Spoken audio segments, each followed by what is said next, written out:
czy wyrażasz zgodę na wykorzystanie wizerunku? Nie będziesz mnie ścigał po sądach nie, potem? Żadnych. RODO nie działa w naszej rodzinie. Zresztą i tak o nas już wszyscy wszystko wiedzą przecież. To co. Dobra, to że przywitamy się tradycyjnie jednak na Górnym Śląsku. Szczęść Boże. Szczęść Boże. No i co? I jak się, dziadek, czujesz? Jak się czuję? Tak się czuję, jak się ktoś pyta, to mówię do wieku. Czyli do jakiego wieku już przyznaję się? 74 lata. 74 lata. To czy czujesz się już dorosły wreszcie?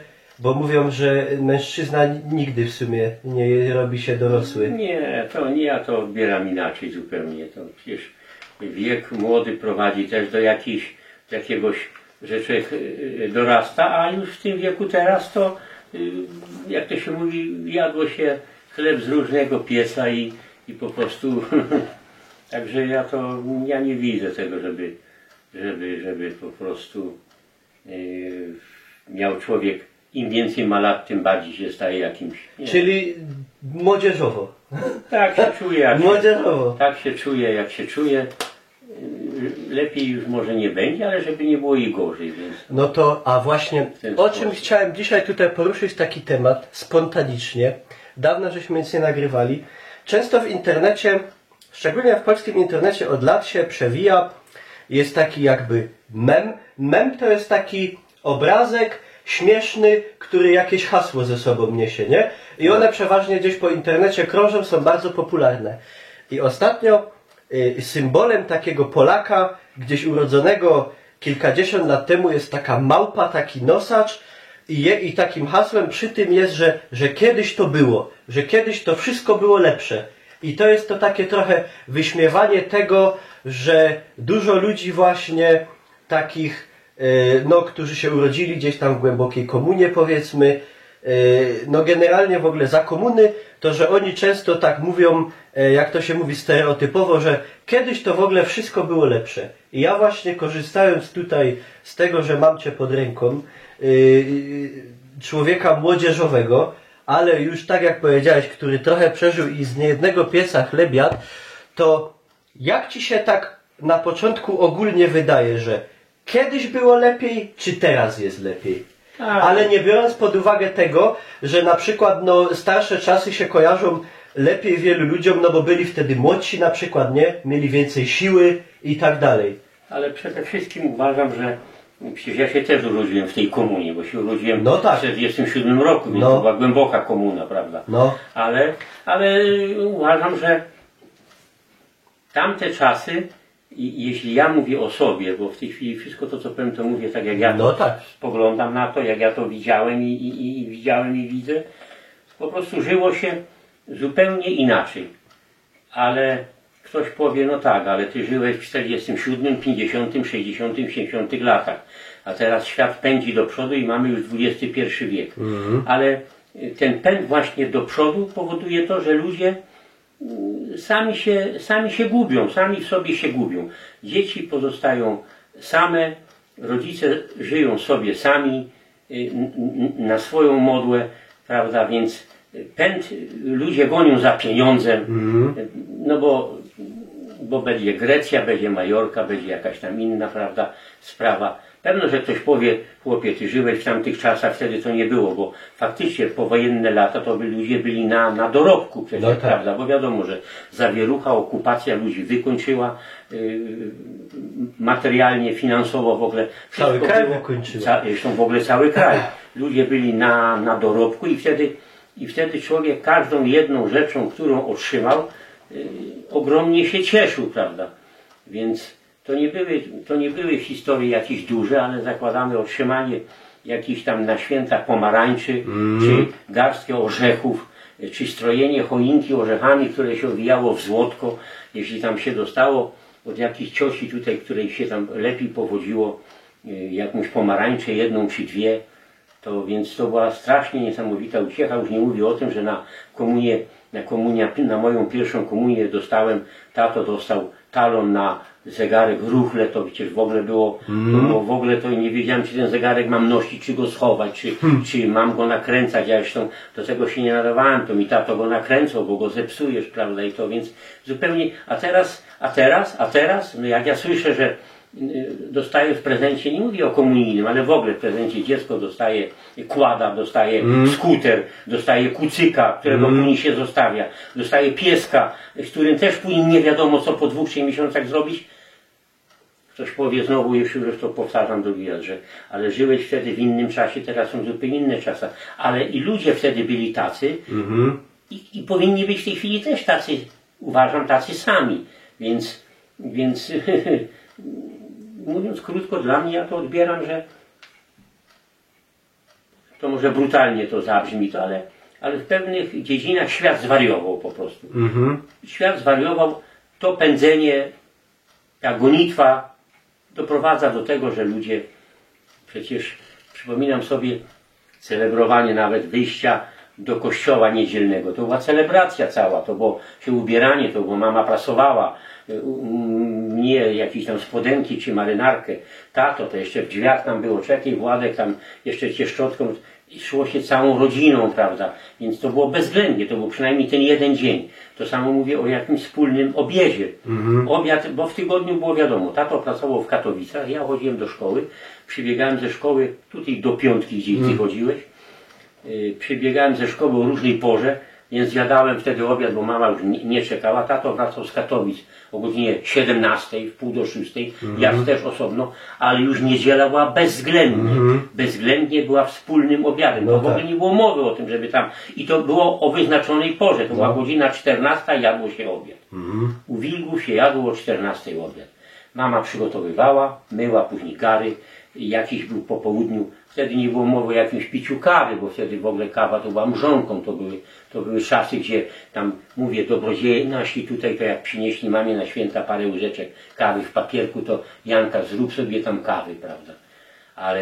Ale był jakiś wspólny spacer do parku, tam oglądanie tych misiów tam, gdzie były, w tym dużym parku naszym, w tym ogrodzeniu i w ogóle jakaś taka przechadzka. Spędzało się typowo rodzinnie, a już nie mówię sobota jak wyglądała. Sobota to było już jak mama co sobotę przygotowywała na blasze takiej dużej, ciemnej, dużej blasze, jak pół stołu ciasto. Tuśmy biegli do piekarni, przyczepiała karteczkę z nazwiskiem i my, bajtle, tutaj biegliśmy do piekarni, która jest do dzisiejszego dnia, tutaj na Jaworowie. Tuśmy zostawiali to ciasto, kazał piekarz przyjść tam za godzinę, za dwie, będzie zrobione ciasto. I to już była taka celebracja sobotnia, sprzątanie, prawda, klatka schodowa. My mamy klatkę, widzisz jaka jest, z tego tarasa, takiego z marmuru, jak to zrobiono. Więc nawet do tego stopnia, że ja już później, ja to nie mówię, że ja to robiłem za dziecka, ale jak już później byłem w takiej klasie, już tam zakładamy 5., 6., 4, to już tam, tak, już taki byłem troszeczkę starszy, że potrafiłem unieść to wiaderko z wodą, to już myłem sam schody, trzeba było je pozamiatać, umyć, bo tym po prostu odciążałem mamę od całego tygodnia, bo mama przez cały tydzień miała zajęcia, prawda, w domu. Także później mało tego, po umyciu te schody były pastowane pastą, bo to jest kamień, prawda.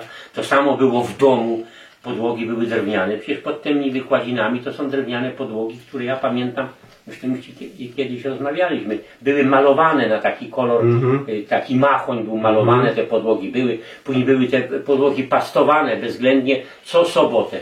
Pachniało, wiadomo było, że jak już się pastuje podłogi, to już to jest sobota, później będzie niedziela. To było w domu, te 2 dni to były już takim wielkim świętem. Czyli tak podsumujemy póki to, co, że jak chodzi o takie relacje międzyludzkie, to były lepsze. Zupełnie inne były. Ludzie byli, ja jeszcze raz powtarzam, ja to mówię ja to odbieram. Ludzie byli bardziej uśmiechnięci, byli bardziej zżyci, jeden dla drugiego był bardziej życzliwy. Tu mieszkało w kamienicy, było dużo starszych takich sąsiadów, ale to wszystko byli tak przemili ludzie, tak bardzo serdeczni ludzie. Czyli że szacunek też był większy. Szacunek był bez dwóch zdań, bezwzględnie, to w ogóle nie ma o czym mówić. A teraz jak ja słyszę, że gdzieś tam w klatce jeden drugiego mówi, z kim my tutaj mieszkamy, tu się nikt w ogóle nie pozdrawia, to ludzie chodzą po schodach, jeden drugiego mija w ogóle, to tak jakby gdzieś to było na jakimś, więc no tak jest.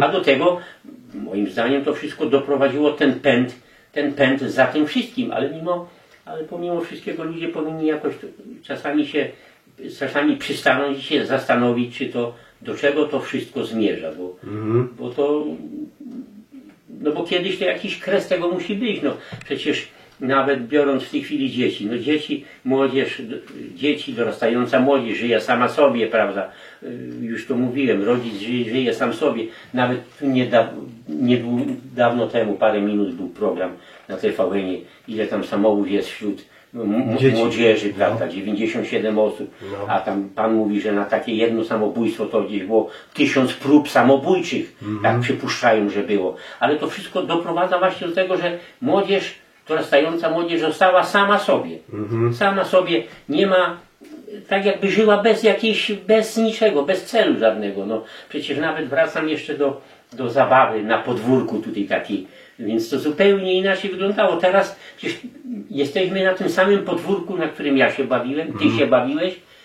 Wystarczy spojrzeć teraz. Przecież teraz na podwórko nikt nie wychodzi. No nie. Wprawdzie nie ma gdzie tu wyjść, bo tu stoi dziesiątki samochodów, prawda? Wtedy tych samochodów nie było. Ale tu nie wychodzą dzieci, tutaj nikt się nie bawi. Tu tak jakby było, tak jakby były wymarłe bloki. No. Przecież, a wtedy nikt nie chodził, mnie nie prowadziła mama za rączkę, tylko się przebiegało ze szkoły, czasami się tam oszukało, a masz coś za zadanie? Nie mam, tylko się pędziło na podwórku, bo już jeden wołał, drugi się, nas tu wychodziło, to było nas tutaj 10, 15, 20 były dziewczynki, byli chłopcy, bawiliśmy się i było nas po prostu ciężko ściągnąć z tego. A teraz przecież też są rodziny, dobudówka jest bloków, rodzin jest więcej, ale tu nie ma dzieci, tu się nikt nie bawi. Wiesz, tutaj to w ogóle, tam coraz ktoś otwierał okno, pamiętam, abyście się uciszyli, a dajcie spokój, a czemu tymi karbitkami kopcicie, a czemu ta piłka, tam gdzieś szyba pękła, ale to było wszystko takie normalne, tam nie było jakiejś, tam nie było złości, to było wszystko miłe, przyjemne, wesołe. No i tak biegł czas, pewno, że to były zupełnie inne czasy, prawda. Zresztą jak mówię, no lata 50., 60., 70., przecież zupełnieśmy żyli też w innym systemie wtedy, prawda? Bo no i właśnie, wiadomo w jakim, ale... Ale jakby to, bo to już o mnie, że tak powiem, międzyludzkich relacjach żeśmy powiedzieli, ale jakby tak porównać ogólnie poziom życia w sensie takiego, no ogólnie infrastruktury, służby zdrowia i tak dalej na przykład, nie? Chociaż akurat Bytom nie jest najlepszym może przykładem, bo w tamtym złym systemie Bytom radził sobie lepiej o wiele niż dzisiaj. Nie? Tak. Czyli, że no jak to tak kojarzysz? W sensie, sam na przykład wygląd miasta nie, gdzieś lat temu 50.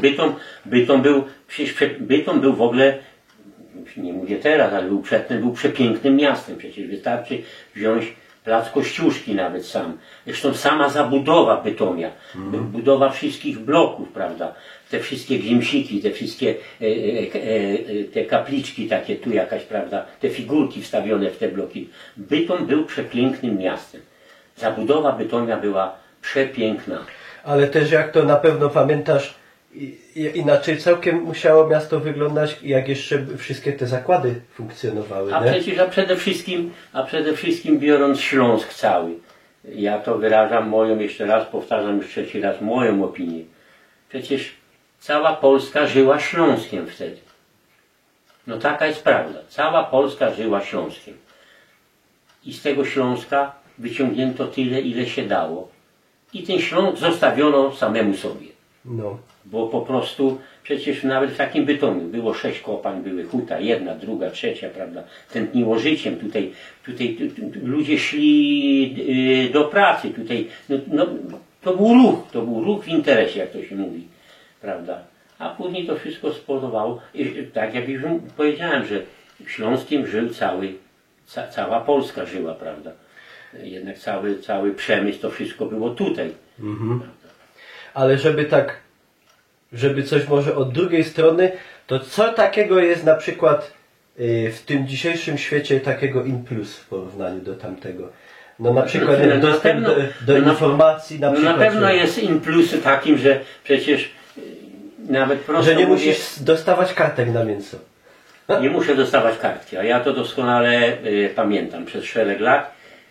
Nie trzeba było, żeby tam coś dostać, oddawać butelki w skupie, prawda, czy coś, bo się dostało talonik, za to się dostało kawę, albo można było kupić tam jakiś kawałek mięsa, prawda, czy jakieś tam wędliny, czy czegoś. czy jakichś tam fruktów, czy tam jakieś pomarańcze, czy mandarynki, czy coś. Bo takie były czasy, zresztą ja je pamiętam doskonale, ja te czasy przeżyłem.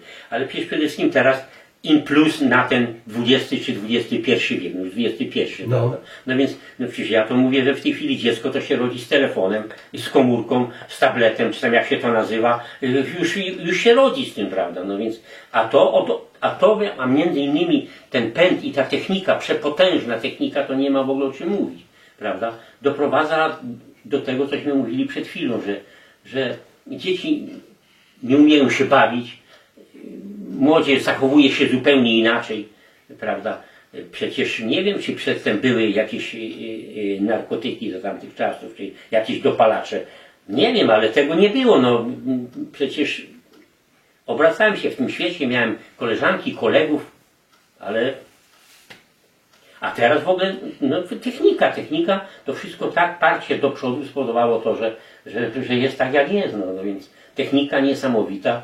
Wiesz, kto teraz tam jakąś, nie wiem, czyta lekturę, czy korzysta z jakiejś książki, prawda, czystego. No teraz wszystko wchodzi w internet. Cały świat żyje internetem. Dzieci, młodzież żyją internetem. Ktoś by powiedział, czy to jest dobre? Ale to jest ten pęd właśnie, to jest ten XXI wiek. No. Czyli, że tak... I to jest ten in plus, prawda, no. Książki elektroniczne, jakieś tam, prawda, słyszę, no. Czyli, że to może być i plus, i minus jednocześnie. I plus, i minus jednocześnie, bo to doprowadza do tego, tak jak mówię, że takie mam wrażenie, że no,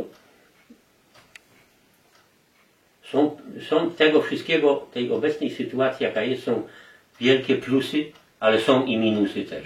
Bezwzględnie, to nie ma o czym mówić. Bezwzględnie. No ale całokształt, tak jakby to ująć, rozwoju państwa, jak Polski na przykład, jako kraju, no to od tamtego czasu oceniasz na plus czy in minus? Nie, no to oceniam na plus, to nie ma w ogóle o czym mówić, prawda, bo przecież... Chociaż akurat znowu Bytom nie jest najlepszym przykładem. Bytom nie ale jest najlepszym tak jak wszystkie miasta przemysłowe.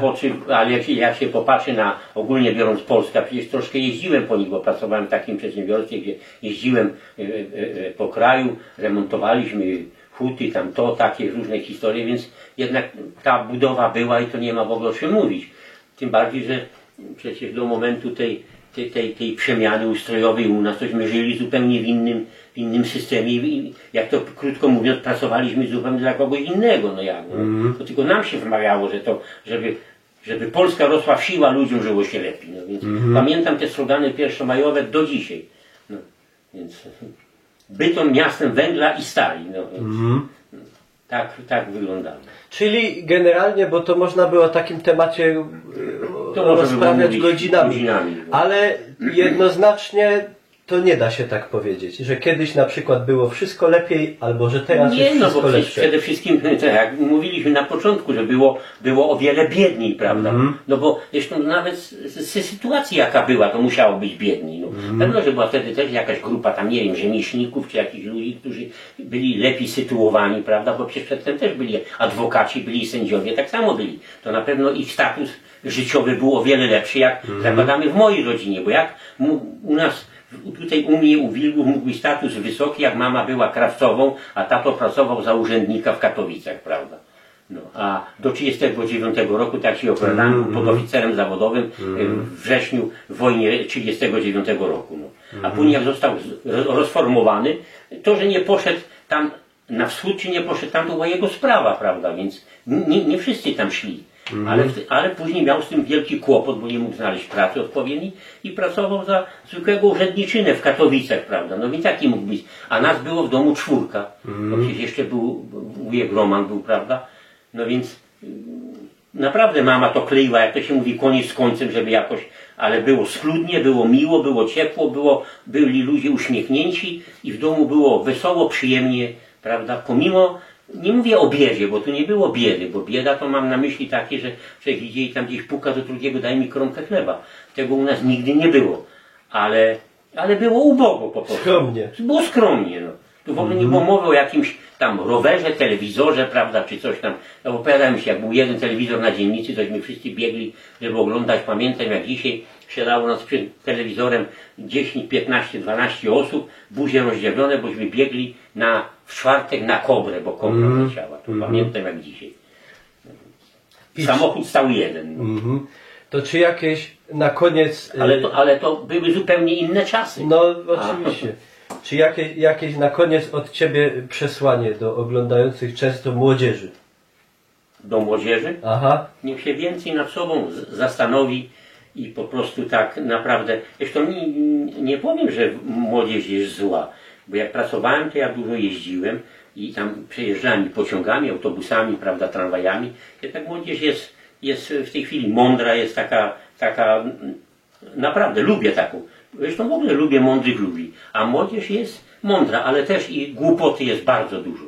Jest bardzo dużo. Nie wiem, czy ta głupota przewyższa tą mądrość, ale jednak mimo wszystko zastanowić się nad sobą, zastanowić się nad celem tego wszystkiego, bo przecież to do czegoś zmierza. No a później czasami staje się przed takim faktem, jak się czasami słyszy nieprzyjemnych rzeczy różnych, prawda? Ale to też się skądś, jak to się mówi, skąd się to wzięło, no bo przecież nic się nie bierze tak sobie ad hoc z nieba spada. No. Tylko jakieś sprawy do tego doprowadzają, że ludzie się stają takimi, jakimi się stają, prawda?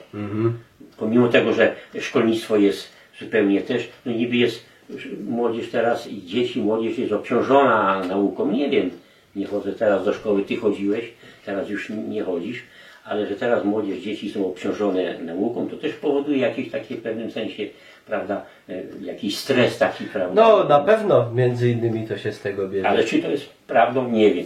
Tylko powtarzam, słyszę o tym. To może być spowodowane tym właśnie też później, że mniej mają czasu na pewne rzeczy. Bo Znaczy wszystkim po trochu na pewno. No, więc... No. Dobrze. Ale także... to były dwa zupełnie inne światy. No. Czyli ciężko to ale porównać. ja to nie dlatego, bo ktoś powie, ktoś mi pyta, Durniu stary, co ty w ogóle opowiadasz. Tamte były inne czasy, teraz są inne. Ale w każdym czasie można znaleźć dla siebie coś, prawda, dobrego, miłego, przyjemnego, wesołego. To nie musi być okrutne, zbójeckie, szare, czarne takie, prawda. Żyję już, Pan Bóg mi pozwolił 74 lata, więc troszeczkę już i przepracowałem trochę i widziałem tego świata tu i tam i tu i w wojsku byłem w 68 roku, przecież też było zupełnie to inaczej, ale jakoś to było zupełnie inne. Mówię czasami, jak z kimś rozmawiam, tam rozmawiamy i to mówię, że może to brutalnie zabrzmi, ale świat zwariował po prostu. Świat zwariował. Dobra. Także takim niezbyt pozytywnym. No ale to jest, ja wyrażam moje zdanie, ale to w ogóle nie zmienia tego, cośmy tu mówili o tym, prawda? Bo pomimo wszystkiego teraz żyjemy zupełnie w innych czasach, no zupełnie innych, to w ogóle nie do porównania, no. W ogóle nie ma o czym mówić. Zachowanie ludzi, mówiliśmy już o tym, te wszystkie rzeczy, nie wiem, czasami się mówi, że pewne rzeczy się zamiatało, pod dywan się o tym nie mówiło. Nieprawdą, bo przecież były, ale to wszystko, te właśnie wszystkie rzeczy doprowadziły do jakiejś takiej frustracji, takiego znudzenia jakiegoś. Ja nie mówię to ogólnie, że to wszystko to tak ludzie przyjmują, ale tak jak to obserwuję, to każdy jest jakoś w sobie zamknięty, taki, to nie te czasy, jak to. Pomimo tego, że wtedy były zupełnie inne czasy, były ubogie, takie w miarę jakieś takie biedne, ale żyło się weselej, przyjemniej, jakoś tak beztrosko. No tak to odbieram. Dobrze. Tak to widzę. Musimy kończyć, bo się bateria wyładowuje. No. Także, jak to się mówi na Śląsku, pysk. Pysk.